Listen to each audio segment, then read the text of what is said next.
오늘은 부활하신 주님께서 40일 동안 이 땅에 계시면서 제자들에게는 세 번째 나타나셨던 그 디베랴 바다에서의 7 제자와의 만남에 관한 내용을 중심으로 은혜를 나누고자 합니다.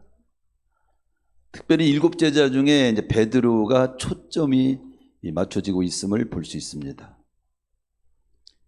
14절에 보면 세 번째 나타나, 제자들에게는 세 번째, 부활하신 후에 세 번째 나타나신다고 그렇게 표현해 주고 있습니다. 그 디베랴 바다는 로마식 이름입니다, 원래. 그래서 로마 황제 테베리우스의 이름에서 따온 이제 그런 발음입니다. 원래 이 디베랴 바다는 갈릴리 바다를 말해요. 갈릴리 바다라고 이제 갈릴리 호수가 맞죠. 정확하게 가면 실제로는 바다는 아닙니다. 호수예요. 넓은 호수더라고요. 신약 시대에는 갈릴리 호수로 불리워진 이름이고,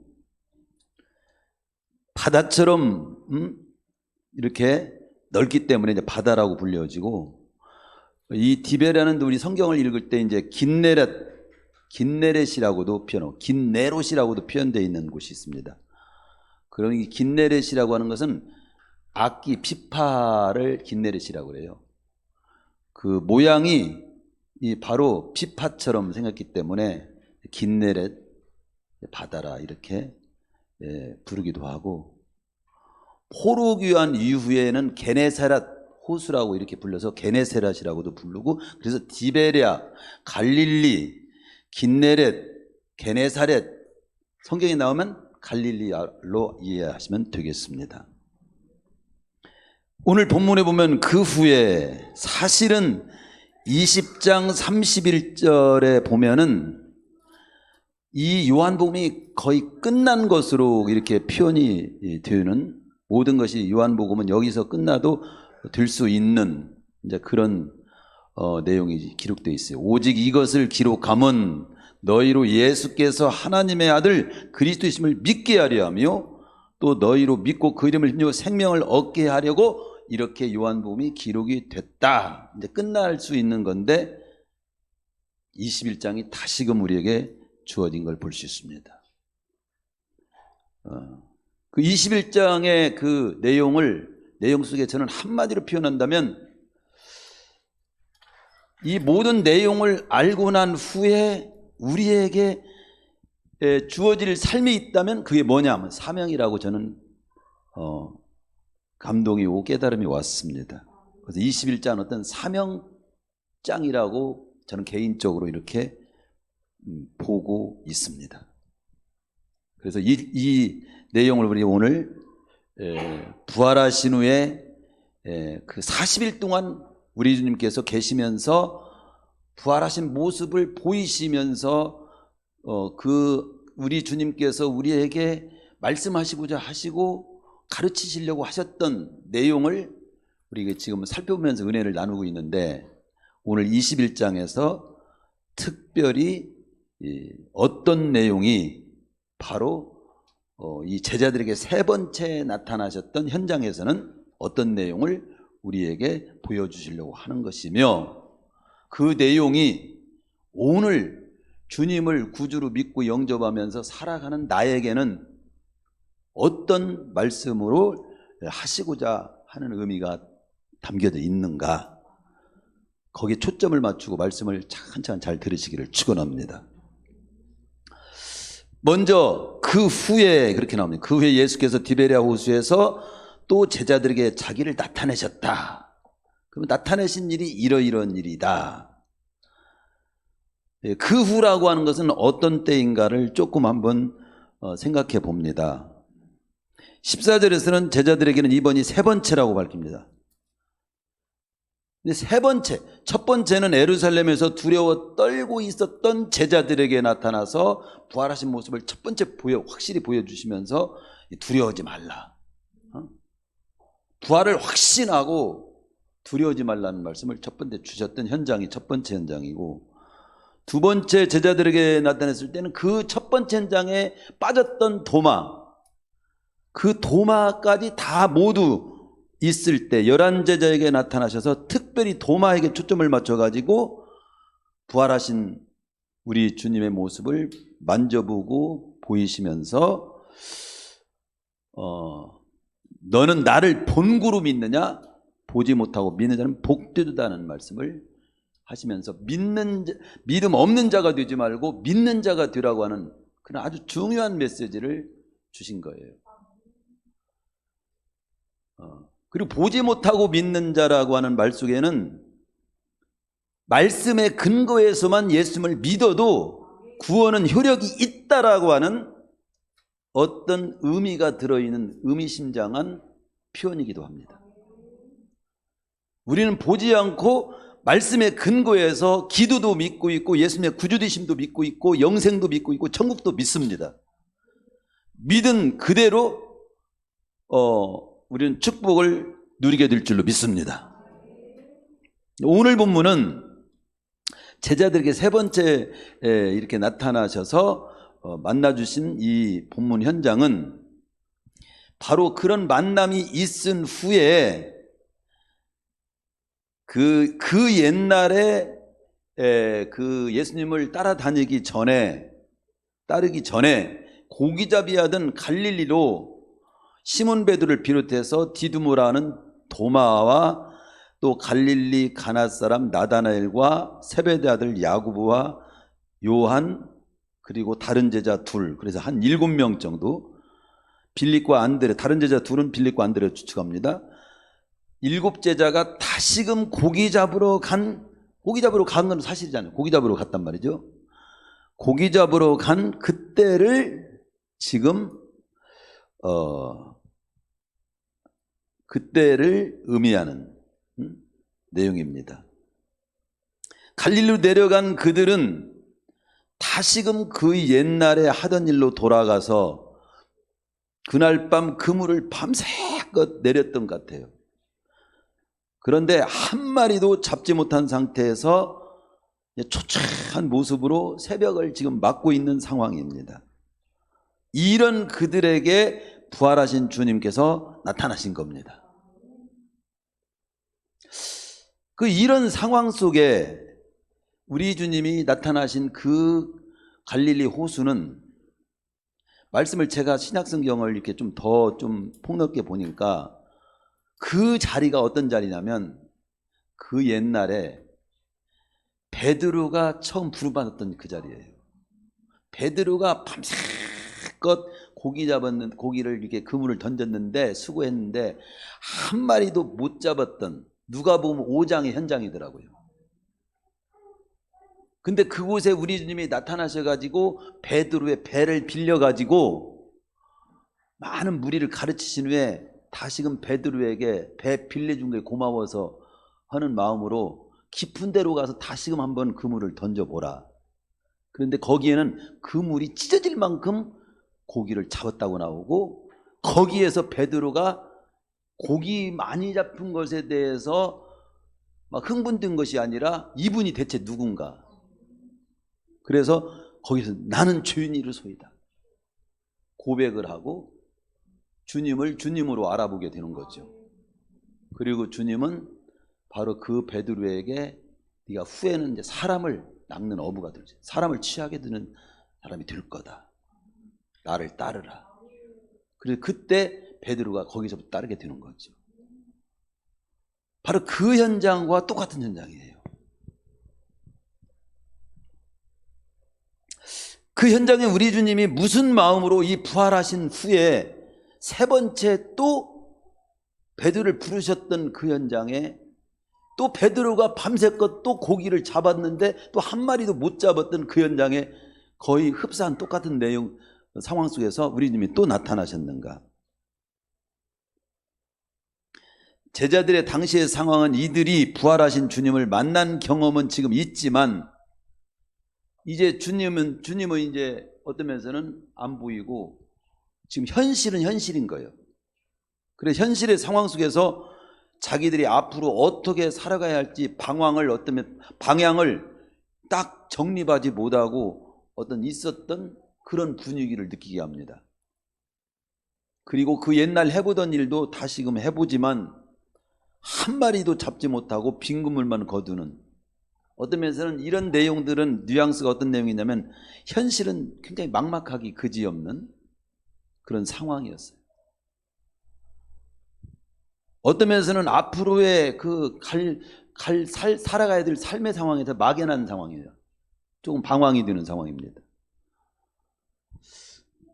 이런 상황을 놓고 볼 때 우리 주님께서 이런 이들에게 나타나신 것은, 제자들에게 나타나신 제자들로 하여금 앞으로의 갈 길, 살아야 될 이유, 어떤 그런 것들을 제시를 좀 해주려고, 그들이 살아야 할 앞으로 이유, 살아야 할 이유는 다른 말로 말하면 사명인 거지요. 사명을 고취시키기 위해서, 사명을 따라 살 수 있도록 새롭게 확인시켜 주려고 그들에게 나타나셨다는 것이 자연스러운 이유가 된다고 하는 것을 알 수 있습니다. 사실 마태복음 28장 10절 같은 경우도 그렇게 나옵니다. 우리 주님은 이런 상황을 이미 아시고 제자들이 만날 것을 아시고 부활 후에 갈릴리에서 보자, 그런 말씀을 이미 하셨어요. 부활한 후에 그때 갈릴리에서 만나자. 그렇습니다. 이 말씀을 통해서 우리가 조금 적용으로 조금 들어가 보면, 우리 주님은 우리 형편을 아시는 분이시요, 우리가 방향을 정하지 못하고 어디로 가야 할지를 모르고 있을 때 어디로 가야 할지 방향을 알려주시기를 원하시는 그런 분이신 것을 믿으시기를 바랍니다. 실제로 이 베드로나 이 제자들뿐만 아니라 사도행전 16장 6절에서 보면 바울이 주님의 말씀을 땅까지 전하는 그런 사역 가운데서도 바울이 무시아 앞에 이르러 아시아로 가서 복음을 전하려고 하지만 성령께서 막으셔가지고 방향을 정하지 못하고 있다가 드로아로 내려가는데 밤에 환상을 보여주시면서 마게도냐로 갈 것을 인도해 주신 걸 볼 수 있어요.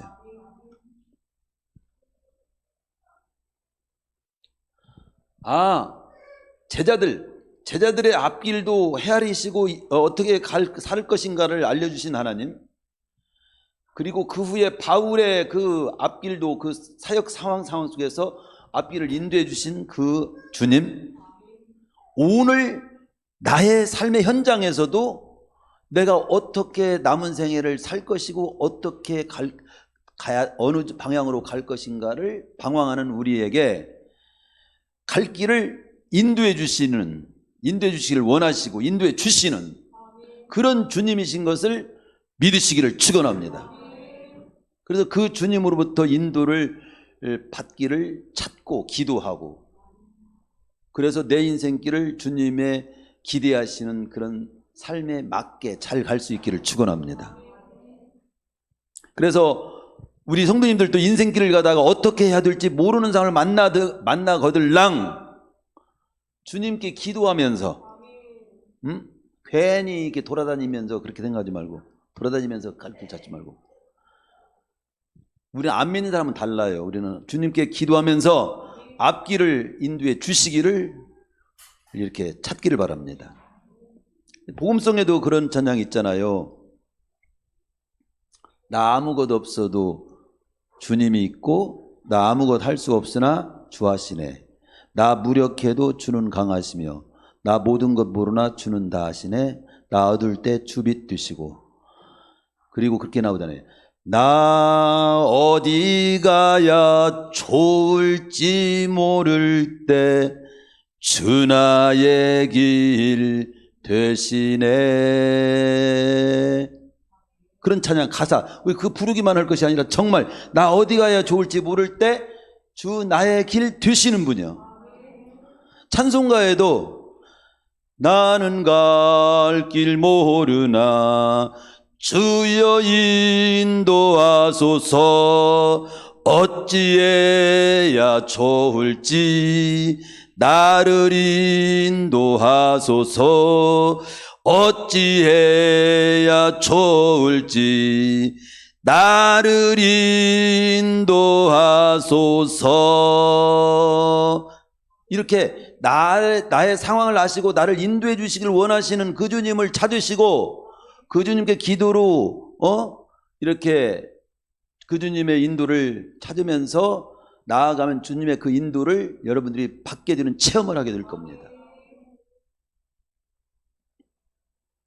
인생은 단순히 먹고 살기 위해서만 있는 것이 아니에요. 내가 먹고 살면서 이 땅에 어떤 의미를 가지고 살아야 하는지, 무엇을 해야 하는지, 삶의 의미, 살아야 되는 이유, 사명을 품고 살아야 되는 거예요. 바로 그것을 그냥 단순히 먹고 마시고 그리고 육신만 그렇게 위해서 살다가 가는 것은 우리 주님이 이게 기대하시는 삶이 아니에요. 아울러서 여기 또 이 내용을 보면 적용점을 하나 더 생각한다면, 그러니까 우리가 방향을 잘 모르고 어떻게 해야 될지를 모를 때 뭐라고 해요? 주님께 기도하면서 주님께서 인도해 주신 길을 찾아보라는 말씀을 제가 드렸고, 그물 던지는 일에 전문가였던 이 제자들이 갈릴리에 내려와고 그물을 내렸던 그날 밤 한 마리도 잡지 못했던 사실은 뭐냐면, 요한이 이 한 마리 잡지 못했던 이것을 의도적으로 기록을 해놨어요. 그 의도가 뭘까를 보면, 네 머리만 믿고 네 힘으로만 이렇게 사는 세상이 그렇게 돼 있지 만만치 않아. 내 경험과 내 수단과 방법은 인생길에서 반드시 한계를 만날 때가 있다는 걸 알아야 돼요. 아울러서 내 경험과 내 수단과 방법만으로 안 되는 일도 주님이 함께 하시면 온전하게 되는 거예요. 네? 그런 교훈이 들어있는 거예요. 스가랴도 우리가 요즘 새벽에 스가랴를 보지만 스가랴 4장 6절에서도 보면 이는 힘으로 능으로 되지 아니하고 오직 나의 신으로는 된다. 우리가 힘으로 능으로는 부분적으로 되는 것 같고 그러지만 온전하게 뭔가를 이룰 수 없어요. 성령의 인도까지 받을 때, 성령의 인도를 받을 때 온전하게 되는 거예요. 큰 산 같은 문제가 있을 때도 스룹바벨에게 그러잖아요. 큰 산아, 네가 무엇이냐? 네가 스룹바벨 앞에서 평지가 되리라. 하나님께서 함께 하시면 큰 산 같은 도무지 감당할 수 없는 문제도 평지처럼 정리가 될 수 있는 거죠. 내 머리와 내 계산만 가지고 인생을 살아가는 사람은 평지도 어느 날 큰 산같이 바꿔질 수 있다는 사실을 깨달으기 바랍니다. 그러나 큰 하나님을 바라보고 하나님의 인도를 찾으면서 믿음으로 살아가는 사람에게는 큰 산 같은 문제가 부딪혀도 평지처럼 갈 수 있어. 믿음으로 사시기를 축원합니다. 예배도 모르고 사명도 모르고 지 머리만 있고 땀만 믿어갖고는 안 돼요. 우리는 땀도 흘리고 정직하게 부지런해야 하지만 그것만 가지고 살면 안 돼요. 살 수 없어요. 되는 것 같아도 한계가 있고 엉뚱한 길로 갈 수가 있습니다. 마귀에게 이용될 수 있어요. 그게 두 번째로 여기 넘어가 봅니다. 예수님께서 너희에게 고기가 있느냐? 없지. 지금 한 마리도 못 잡았으니까 없지요. 그물을 배 오른편에 던지라. 그리하면 얻으리라. 이에 던졌더니 고기가 많아 그물을 들 수가 없더라. 5절과 6절에 그렇게 나오잖아요. 물고기가 많아 그물을 들 수 없었더라. 그렇게 나옵니다. 얼마나 감격적인 모습입니까? 우리는 기억해야 돼요. 너희에게 고기가 있느냐? 이 물음 속에는 주님은 이미 고기 한 마리도 잡지 못하였음을 이미 알고 계셨다는 의미인 거예요. 고기 어디 잡은 거 있냐? 이렇게 물을 때는 벌써 못 잡은 것까지 다 알고 계신 거예요. 우리 주님은 나를 아시고 내 형편을 아시는 분이시라는 거 아까도 좀 말씀드렸잖아요. 마가복음 8장 2절에 보면 주님께서 빈들에 모인 그 사람들을 보면서 내가 무리를 불쌍히 여기노라. 저희가 나와 함께 있은 지 이미 사흘인데 먹을 것이 없도다. 만일 내가 저희를 굶겨 집으로 보내면 길에서 기진할 것 같다. 그 중에서는 멀리 온 사람도 있느냐. 다 알아. 멀리서. 오늘 새벽에도 멀리서 우리 조병석 권사님 멀리서 새벽에 참석한 거 제가 알고 하나님이 알아. 택시 타고 오셨는지 버스 타고 오셨는지. 이게 교회가 멀다고 못 오는 것이 아니고 가깝다고 오는 게 아니에요. 중심이 중요합니다. 예. 우리 좀 다 알아요. 나를 아시고 내 형편을 아시는 분이셔요. 주님은 우리의 형편과 사정을 아시는 분이십니다. 따라서 우리 성도님들이 어려운 상황에 처했을지라도 내 형편 누가 알랴? 내 속을 누가 알랴? 막 그러면서 막 속이 애타하는 그런 분들을 주위에 참 안타까운 분들을 보거든요. 만나거든요. 내 살아온 날을 내가 책을 만들면 책이 몇 권이요? 막 이런 분들은 다 그래. 그러면서 너무 알아주지도 않고 정말 실망해서 낙심하는 그런 모습들을 많이 보게 되는데, 우리 주님이 아신다는 것을 기억하면서 위로 삼고 소망 가운데 사시기를 축원합니다.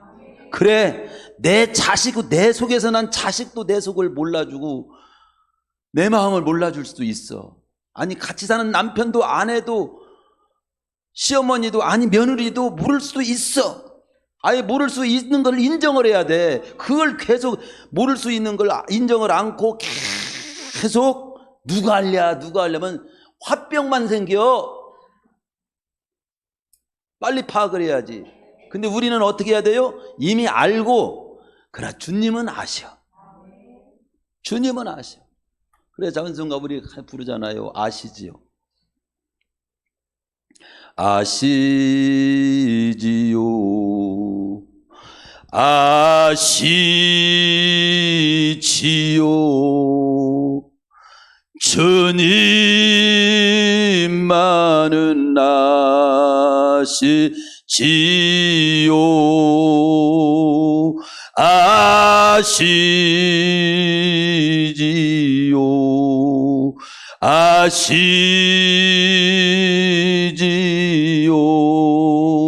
주님만은 아시지요. 이 찬양 부르면서 눈물 많이 쏟은 성들이 많습니다. 그리고 그 주님으로 힘없고 용기 얻어가지고 당차게 살아간 성들이 많아요. 내 형편 아시는 그 주님을 다시 한번 발견하시고 또 알아주시는 그 주님 바라보고 굳세게 살아갈 수 있기를 축원합니다. 여기 또 그 내용을 조금 더 보면 그물에 배 오른편에 던져라. 사실 왼편에 던졌으면 못 걷었을까? 왼편에 배 오른편에 던지라. 옛날에 그는 처음에는 베드로에게 깊은 데로 던지라고 했어. 깊은 데. 아니 여기서 던지는데 이곳이나 이곳 다 깊은 곳일 거 아니요. 근데 조금 더 깊은 곳으로 가라고 하는 표현도 있을 수 있겠지만, 그런데 저는 이 말씀을 보면서 배 오른편에 던지라. 그리하면 얻으리라. 이 주님의 말씀대로 주님이 주신 아이디어 방법인 거예요. 던졌는데 그대로 했는데 뭐 오른편에 던지라면 오른편, 깊은 데로 가면 깊은 데로 가서 던지고, 던졌더니 물고기가 많아서 그물을 들 수 없더라. 그 11절에 보면 그물을 얼디 많은 게 몇 마리인가 한번 세보자 막 했는지 모르지만 거기에 육지에 끌어올리니 가득히 찬 물고기가 153마리라. 이같이 많으나 그물이 찢어지지는 아니하였더라. 아까 누가복음 5장 베드로를 처음에 든 그물이 찢어진지라 그렇게 나왔어. 찢어질 만큼 맞았지 찢어졌다고 하는 것을 말하는 것은 아닙니다. 그게 찢어진지라 할 때도 찢어진 건 아니에요. 그만큼 많이 잡혔다는 표현이고, 여기는 153마리를 또 이렇게 잡았다고 그래 나옵니다. 그런데도 그물이 찢어지진 않았다. 저는 이 말씀 속에서도 우리가 잔잔히 깊이 영적으로 우리가 깨달을 것은, 축복의 본질은 주님께서 제시한 말씀에 순종해 있다는 걸 알아야 돼요. 네? 구약의 축복장이라고 불리는 신명기 28장에도 축복의 비결을 이렇게 말씀합니다. 네가 내 하나님 여호와의 말씀을 순종하면 이 모든 복이 가지가지의 복이 네게 임하며 네게 미치리니. 원리요, 원리. 하나님의 말씀에 이게 순종하는 대로. 이게요.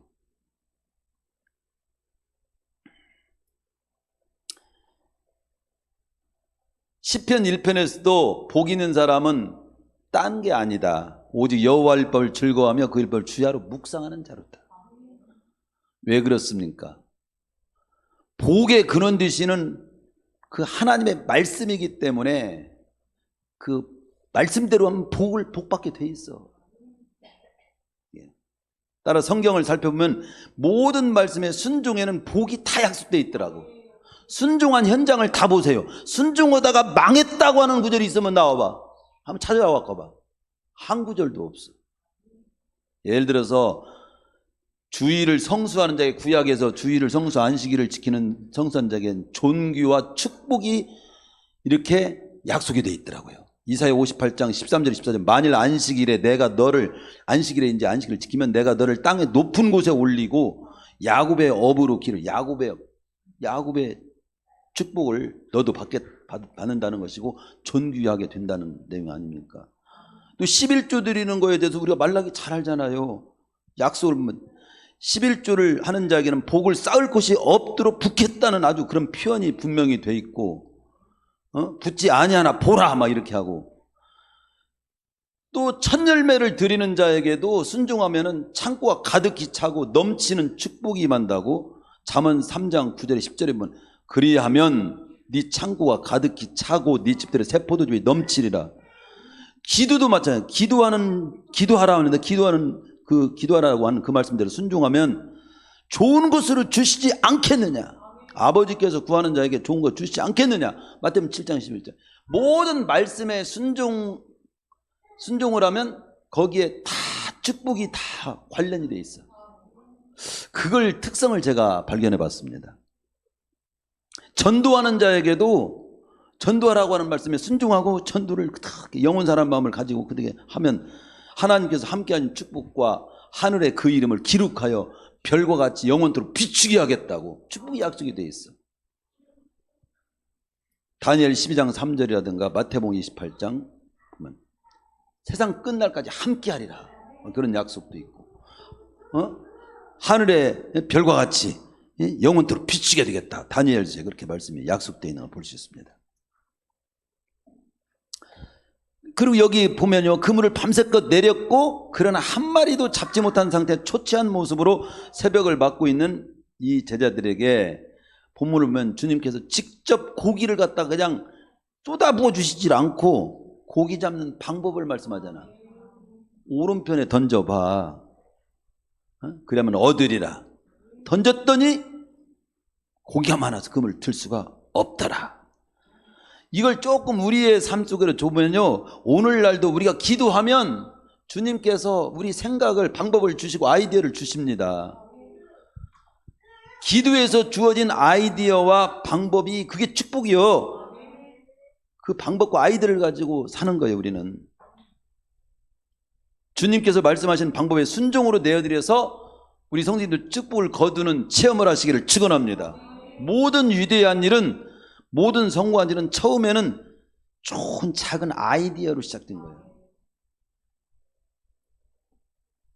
그 다음에 크게 세 번째 내용으로 이게 좀 더 추적해서 가보면, 아직 날이 새기 전이라 호숫가에 서 계신 주님을 잘 알아보지 못할 때 예수님의 사랑하시는 제자, 사랑하는 제자가 누구냐면 요한입니다.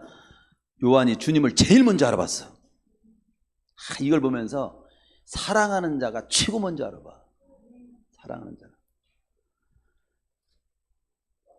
이어 베드로가 주라 하는 말을 듣고 요한이 주님이시다, 주님이시여 이렇게 하는 말을 듣고, 그냥 베드로는 그냥 이게 아주 감성이 아주 굉장히 감정적인 사람이고 이런 분이에요.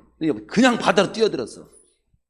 다른 사람 배 타고서 주님이시여 이러고 있는데 주님이시라고? 그냥 베드로는 그냥 물로 뛰어들어가지고 주님께로 헤엄쳐 가는 거예요. 다른 제자들은 작은 배를 타고 고기 든 그물을 끌고 건너왔습니다. 50간쯤이라고 50간. 페콘디아 코시온이라고 해서 200규빗 정도 되는데 1규빗이 45cm, 약 90m 정도에 해당되는 거리에 있었습니다. 여기서 베드로의 성격을 우리는 보죠. 저는 이것을 보면서 사람은 성격대로 쓰더라고. 쓰임받아요. 그 사람의 성격은 매우 중요합니다. 에모스는 그 사람의 성격이 그 사람의 운명을 만든다는 말을 남겼어요. 어떤 성격 자체는 그런데 옳고 그름이 없어요. 어떤 사람은 급한 성격, 어떤 사람은 느린 성격이 있지. 그런데 중요한 것이 있습니다. 성격 자체는 옳고 그름은 아니야. 그런데 복되게 쓰임 받으려면 그 성격 자체가 복되게 쓰임 받을 수 있도록 잘 다듬어져야 돼.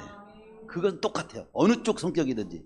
느린 성격도 그대로 있으면 안 돼. 다듬어져서 유익하게만 느린 것이 작용되도록 하고, 급한 성격은 급한 것이 유익된 쪽으로만 쓰여질 수 있도록 다듬어져야 돼.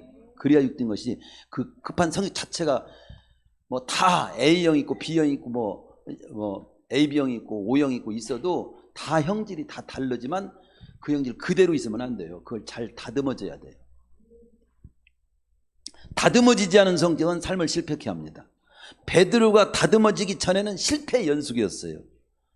구약의 사울은 타고난 기질이 참 잘 타고난 사람이에요. 그러나 다듬어지지 않은 성품으로 나가니까 교만하고 불순종으로 나가다가 결국은 왕위에부터 폐위당하고 제명대로 못 살고 생을 끝내게 되는 걸 봅니다. 요셉이나 다윗이나 욥은 극한 고난 속에서 자신을 잘 다듬어서 정금 같은 모습이 돼가지고 하나님께 영광을 돌리며 자신의 삶도 승리의 삶을 살게 되는 걸 봅니다. 우리는 타고난 성품이나 재능을 잘 다듬어서 하나님의 뜻을 성취하는 일에 유익하게 사용해야 되는데, 예를 든다면 급한 성격은 민첩한 성격으로, 성질만 급해가지고 막 화내고 막 욕하고 막 주먹 휘둘르고 이렇게 급한 성격을 쓰면 안 되고, 어떤 일이 딱 주어지면 민첩하게 흠없이 실수 없이 딱 해내는 이런 쪽으로 그 급한 것이 민첩함으로 바꿔져야 그게 제대로 바꿔지는 거예요. 느린 성격은 느려 빠져가지고 예배 시간 11시인데 느려가지고 12시에 도착해요. 그렇게 느린 것이 좋다, 그것은 안 돼요. 여유 있고 침착한 그런 성격으로 다듬을 때 그 느린 것이 잘 쓰여지는 거예요. 그 다음에 그게 네 번째 내용으로 보면 육지에 딱 올라와 보니까 지금 잡은 생선을 좀 가져와라. 베드로가 이제 생선을 끌어올리면서 거기 이제 올리니까 153마리가 이같이 많으나 그물이 찢어지지 아니했더라. 12절에 예수께서 이르시되 와서 조반을 먹으라 하시면서 떡과 생선을 저에게 치니까, 이미 준비를 다 해놓으셨어. 벌써 우리 주님은 다 그 자리에 내가 왜 가야 하는지, 그들에게 어떤 말을, 그리고 어떻게 그들의 앞길에 대해서 제시를 해줄 것인가를 다 이미 그 생각을 가지고 오셨던 걸 알 수 있는 거죠. 이 내용을 보면서 우리 주님은 제자들에게 먼저 무슨 말씀을 하시기 전에 먼저 식사 자리를 마련하시고 피곤하고 지친 그들을 일단은 먹이시는 걸 봅니다. 냅다 고기 잡고 내게 막 할 말을 막 하대는 것이 아니야. 일단은 피곤하고 지친 그들을 앉혀놓고 먹이시고, 한숨 좀 돌리게 하고, 마음도 좀 이렇게 풀게 하고. 뒤에 보면 베드로가 예수님에게 대한 사랑을 물으시고 그에게 남은 생애를 불태울 필생의 사명을 맡기시는 말씀을 하시잖아요. 그러나 예수님은 그 말씀을 하시기 위해서 그 작업을 그 뒤에 준비를 하셨단 말이죠. 그러니까 그 말씀 하시기 전에 베드로를 비롯해 제자들에게 먼저 조반을 먹이시는 주님의 모습을 보게 되는 거예요. 우리는 여기서 한 수 배워야 되죠. 우리는 대개 나의 목적, 나의 욕심, 내 생각만을 팍 그 상대방에게 막 그걸 이게 말하고, 또 아니면 그걸 얻어내려고만 막 급한데, 그렇게만 안 돼요. 주님께서 대하시는 방법을 먼저 먹이시고, 먼저 마음을 풀고, 먼저 관계를 회복하고, 그리고 할 말을 해. 그리고 사명을 맡기든가 책임을 주어지든가 하라, 이 말이죠. 바로 우리 주님이 그렇게 하셨어요. 나 하고 싶은 여기까지 꽉 찼다고 해서 무조건 한다고 해서 상대방도 그걸 다 받아주는 게 아니야. 상대방도 받을 준비가 돼야 받는 거예요. 근데 우리는 대개 나 여 꽉 찬 그 소리를 그냥 가던 꼴로 막 했네. 왜 그래 이 양반이 이렇게 되는 거지. 그리고 153이라고 하는 숫자에 대해서는 여러 해석들이 있지만 분명한 것은 엄청나게 많이 주님의 말씀대로 이렇게 했더니 순종의 결과는 풍성하다는 거지. 예? 풍요의 법칙은 풍요를 가져오는 거죠. 예. 여기에도 일화 있잖아요. 우리 항상 듣지만 그분이 이번에 돌아가셨더만 요 6월 4일인가 돌아가셨어요. 누구냐면 이 볼펜 중에서도 어느 회사 능가지 못하는 회사가 하나 있는데 그게 모나미 153이 적혀 있는 그 회사, 모나미 회사 사장 그 송삼석 회장님이 이번에 돌아가셨더만. 이 모나미 153 볼펜은 1963년 5월 1일에 이 탄생을 합니다. 이 1928년에 전북 완주에서 출생하셨더만요. 이 송삼석이라고 하는 분이 이 정동 제1교회 장로님이셨더라고요. 근데 이분이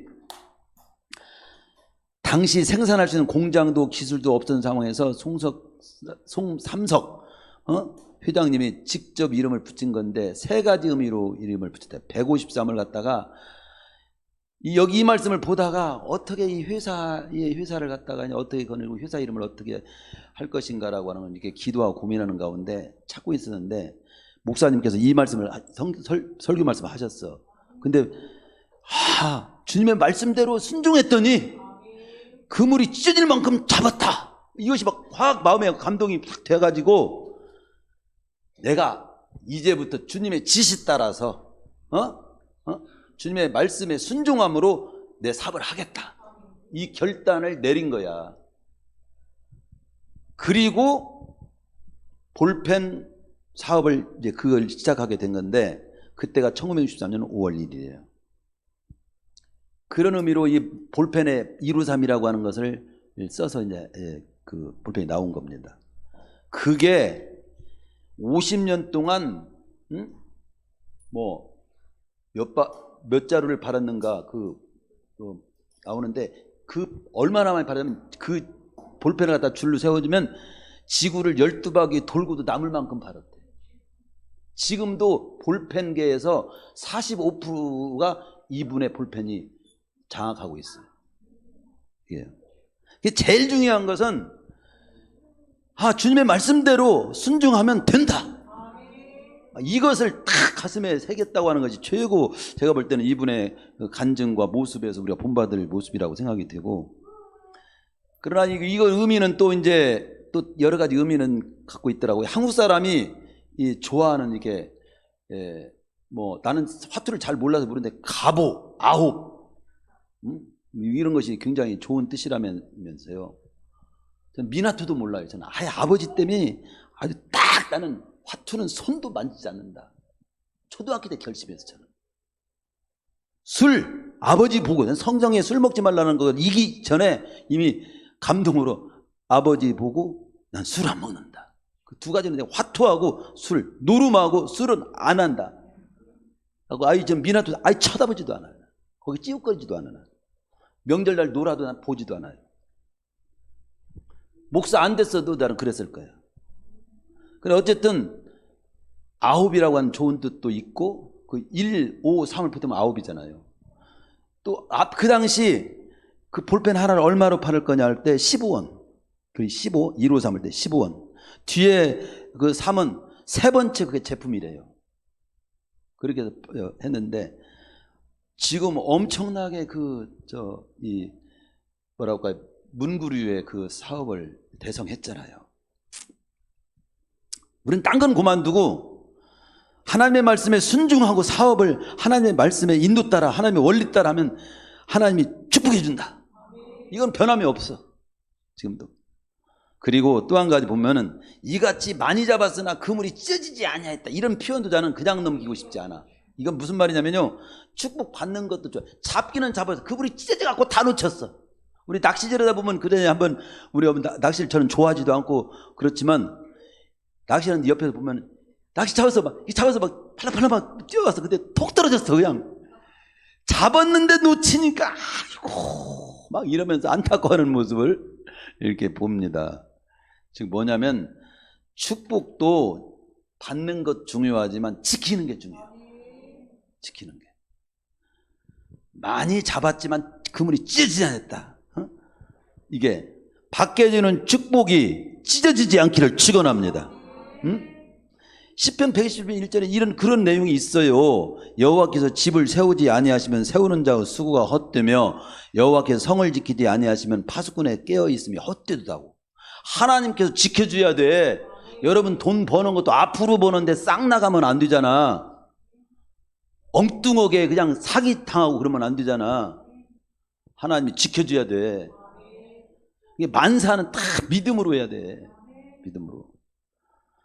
저희가 그 다음 조반 먹은 후에 주께서 세 번째 네가 나를 사랑하냐 하심으로 내 양을 먹이라 너는 나를 따라. 네게 무슨 상관, 이런 내용이 나오잖아요. 여기서 이 말씀을 이제 마무리로 하면서 정리합시다. 주님은 베드로에게 과거를 묻고 따지질 않아요. 여기서 너 베드로 생각해봐. 네가 나를 배신할 수 있어? 여기 와가지고 그런 소리 하지 않으셨어. 다만 지금 네 마음이 어떤지 그걸 물으시는 거예요. 네가 나를 사랑하느냐? 주님이 아시잖아요. 또 물어. 요한 아들 시몬아 네가 나를 사랑하느냐? 주님 그렇습니다. 내가 주님을 사랑하는 줄 주님이 아시잖아요. 내 양을 치라. 다시 물어. 요한 아들 시몬아 네가 나를 사랑하느냐? 주께서 세 번째 네가 나를 사랑하냐 하시니까 베드로가 날 보고 어쩌란 말이오. 허듯이 근심하며 이르되 주님 모든 것을 주님이 아시잖아요. 내가 주님을 사랑하는 줄을 주님께서 아시나이다. 예수님께서 내 양을 먹이라. 네가 젊어서는 스스로 띠뛰고 띠라고 하는 건 자유를 말합니다. 자유롭게 살았을지 모르지만 이제는 사명에 네가 붙잡혀서 네 팔을 벌리게 될 거다. 거꾸로 십자가에 못 박혀 죽게 되기까지 그 사명 따라 살게 될 거다. 그런 말씀을, 예언적 말씀을 주님이 하십니다. 참 중요한 것은, 그래서 지금 무슨 말씀이냐면요, 우리 주님은 과거에 네가 살인자냐, 과거에 뭐든 도둑놈이냐, 과거에 네가 그렇게 형편없이 살은 놈이냐를 묻지 않으시고 지금 네가 어떤 놈이냐라고, 어떤 사람이냐, 놈이냐라고 하지 않고 어떤 사람이냐를 물으시는 거예요. 그리고 그 지금의 그 마음, 그것을 믿어주고 인정해주면서 사명을 맡기시는, 중요한 건 지금입니다. 어떤 분은 옛날에 나는 사명을 따라서 막 살았고 막 엄청나게 헌신했고, 근데 지금은 예배 안 해도 승리 못해. 전도도 하나 한 명 못해. 안 해. 기도 없이 살아. 그건 아닙니다. 설령 과거에 내가 못 살았어도 지금 사명의 중요성을 알고 지금 믿음을 지키고 지금 뜨겁게 사는 자가 돼야 돼요. 지금 여기서 잘 살기를 바라야지. 여기서는 못 살고 다른 데 피해가지고 안 그런 척하고 살아? 그게 더 구역질 나는 모습이지. 아예 나 다 알아. 나 못난 거, 나 실수한 거, 나 부정한 거 다 알아. 그렇지만 나는 주님 앞에서 지금 하나님을 믿는 믿음의 장부로서 나는 뜨겁게 살 거야. 설령 또 옆에서 못 알아줘도, 선입견을 가지고 봐도 주님은 아시지요. 그러면 나가면 되는 거고. 그래서 주님께서 믿어주시고 지금의 베드로의 마음을 믿어주시고 맡기신 대로 베드로는 훗날 사명을 뜨겁게 감당하다가 18절의 예언대로 거꾸로 십자가에 못 박혀 죽기까지 충성하다가 주를 위해 영광스러운 모습으로 순교하기를 간 줄로 믿습니다. 흥미있는 사실이 20절 이하에 기록된 이 부분만을 다시 살펴보고 마치겠습니다. 흥미로운 사실이 뭐냐면, 베드로가 그래도 거기에 베드로가 그렇게 수제자 1등 제자이면서도 주님의 사랑을 유독히 받고 그랬던 요한에 대해서 이 마음이 좀 있었던 것 같아요. 그러니까 거기에 나옵니다. 이 말씀을 베드로에게 했는데 베드로가 이제 어떤 죽음으로 갈 것을 이렇게 말씀했는데 20절에 보면 베드로가 돌이켜 예수께서 사랑하시는 그 자가 따르는 것을 보니 그 만찬 속에 예수 품에 의지하여 주님을 파는 자가 누구니까 묻던 자라. 요한을 말합니다. 근데 베드로가 주님께 그래요. 저는 그렇게 되지만 그 요한은 어떻게 돼요? 요한의 앞길은 어떻게 될까요? 그러니까 우리 주님이 거기 요한은 이렇게, 우리 같으면 요한은 이렇게 될 거고 또 뭐 도마는 이렇게 될 거고 이렇게 할 것 같지만 우리 주님이 딱 거기에서 일축합니다. 내가 올 때까지 그를 머무게 하고자 할지라도 네게 무슨 상관이냐. 중요한 것은 너는 나를 따르라. 너의 길을 가는 일에 집중하는 것이 최고 중요해. 내가 올 때까지 그를 머물게 하고 할지라도 네게 무슨 상관이냐. 너는 나를 따라. 이 말씀을 하시고 이 내용이 끝나는 거예요. 우리는 배워야 할 인생의 중요한 교훈이 있습니다. 우리가 금요일 날에도 말씀을 나눈 것처럼 우리가 다른 사람, 그 사람은 그 사람대로 갈 길이 다 있고 주님의 또 맡긴 사명이 또 있어. 그 사람은 갈 길 갈 거고 사명 따라 잘 살 거야. 중요한 것은 나에게 주님이 나는 나의 길을 가야 될 것이고 잘 가야 될 것이고 나에게 맡긴 사명을 잘 감당해야 되는 것이 중요한 거예요. 그래서 나에게 맡긴 사명을 다하는데 삶을 집중하고 나의 길을 일단 잘 가는 일에 더 정성을 쏟아야 되는 것이 지혜 있는 우리 주님이 기대하시는 또 귀하게 보시는 모습이라는 걸 잊지 마시기 바랍니다. 아무리 다른 사람이 잘 나가도 시기 질투하는데 시간 보내지 마세요. 대표적으로 사울이 다윗을 시기 질투하다가 평생 시간 낭비하고 자기는 비참하게 생애를 마쳤어요. 그런 실수를 우리는 하지 말자 이거지. 그리고 비교하지도 말고 비교 당하지도 말고 주님만 바라보고 나의 길을 잘 가는 자가 돼야 돼요. 우리 교회도 마찬가지. 옆에서 누가 뭐 개척을 하네, 또 누구 뭐 어느 교회가 큰 교회이네, 여러 가지 있지만 그 교회는 그 교회대로 하나님이 인도하실 거고 우리 교회를 통해서 맡긴 일을 잘 감당하면서 잘 나가는 교회가 돼야 돼요. 이것이 주님이 부활 후 40일 이 땅에 거하시면서 가르친 교훈 중에 중요한 교훈 하나입니다. 말씀 마무리합니다.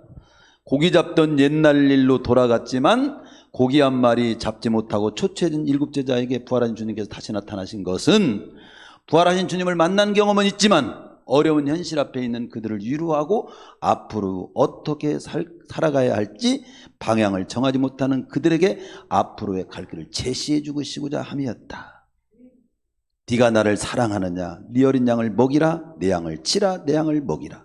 네가 젊어서는 스스로 띠뛰고 원하는 곳으로 다녔거니와 늙어서는 네 팔을 벌리리니 남이 네게 띠뛰고 원하지 않은 곳으로 데려가리라. 나를 따르라. 다른 사람 어떻게 되든 상관 말고 너는 나를 따르라. 이 말씀 한마디를 어떤 면에서는 베드로에게 해주시기 위해서 이 현장에 오신 거예요. 오늘 우리도 부활의 기쁨과 소망을 가슴에 안고 남은 생애는 주님께서 내가 구원받은 자로서 더 살아야 될 이유, 즉 나에게 맡긴 사명이 무엇인지를 물으면서 뜨겁게 살아가는 거, 이게 오늘 우리 주님께서 우리에게 들려주시는 말씀입니다. 잊지 마십시오. 찬양합니다. 그 갈릴리 바다에서